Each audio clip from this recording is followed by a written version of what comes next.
Jail മോചിതനായതിനു പിന്നാലെ ബിജെപിയെയും പ്രധാനമന്ത്രി നരേന്ദ്രമോദിയെയും കടന്നാക്രമിച്ച് ഡൽഹി മുഖ്യമന്ത്രി അരവിന്ദ് കെജ്രിവാൾ.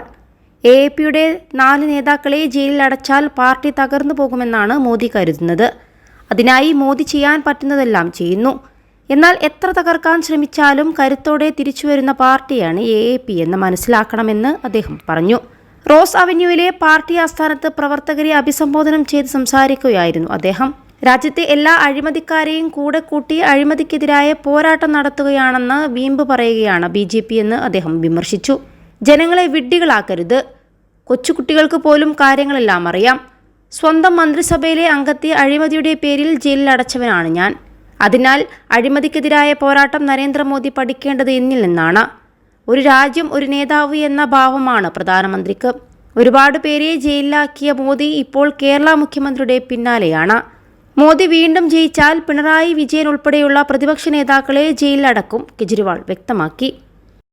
+2 ഡിഗ്രി കഴിഞ്ഞവർക്ക് വേൾഡ്സ് ഫസ്റ്റ് AR/VR ക്ലാസ് റൂമിലൂടെ സ്മാർട്ട് ഫോൺ എഞ്ചിനീയർ ആവാം. കൂടുതൽ അറിയാൻ വിളിക്കൂ ബ്രിഡ്കോ ആൻഡ് ബ്രിഡ്കോ. ജൂൺ 4-ന് ശേഷം NDA സർക്കാർ കേന്ദ്രത്തിൽ അധികാരത്തിൽ തുടരില്ലെന്നും അദ്ദേഹം പറഞ്ഞു. ഇന്ത്യ മുന്നണി കേന്ദ്രത്തിൽ സർക്കാർ രൂപീകരിക്കും. എഎപി അതിന്റെ ഭാഗമാകും. ഡൽഹിക്ക് സമ്പൂർണ്ണ സംസ്ഥാന പദവിയും നൽകും. ഹരിയാന, രാജസ്ഥാൻ, ബീഹാർ, UP, ഡൽഹി, കർണാടക, പശ്ചിമ ബംഗാൾ, ഝാർഖണ്ഡ് എന്നിവിടങ്ങളിലെല്ലാം ബിജെപിക്ക് സീറ്റ് കുറയുമെന്നും കെജ്രിവാൾ കൂട്ടിച്ചേർത്തു.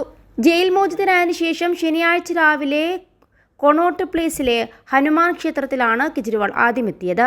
രാവിലെ 11:30ഓടെയാണ് ഭാര്യ സുനിതയ്ക്കും പഞ്ചാബ് മുഖ്യമന്ത്രി ഭഗവന്ത് മാൻ ഉൾപ്പെടെയുള്ള മുതിർന്ന പാർട്ടി നേതാക്കൾക്കൊപ്പമാണ് എത്തിയത്. വൻ റോഡ് ഷോയുടെ അകമ്പടിയോടെയായിരുന്നു അദ്ദേഹത്തിന്റെ വരവ്.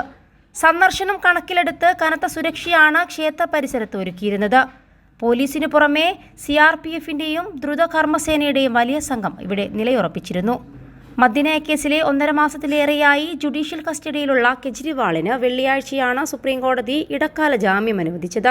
വെള്ളിയാഴ്ച വൈകിട്ട് 7 മണിയോടെ ആം ആദ്മി പാർട്ടി പ്രവർത്തകരുടെയും പ്രതിപക്ഷ പാർട്ടി അംഗങ്ങളുടെയും ആഹ്ലാദാരവങ്ങൾക്കിടെയാണ് കെജ്രിവാൾ ജയിലിൽ നിന്ന് പുറത്തിറങ്ങിയത്.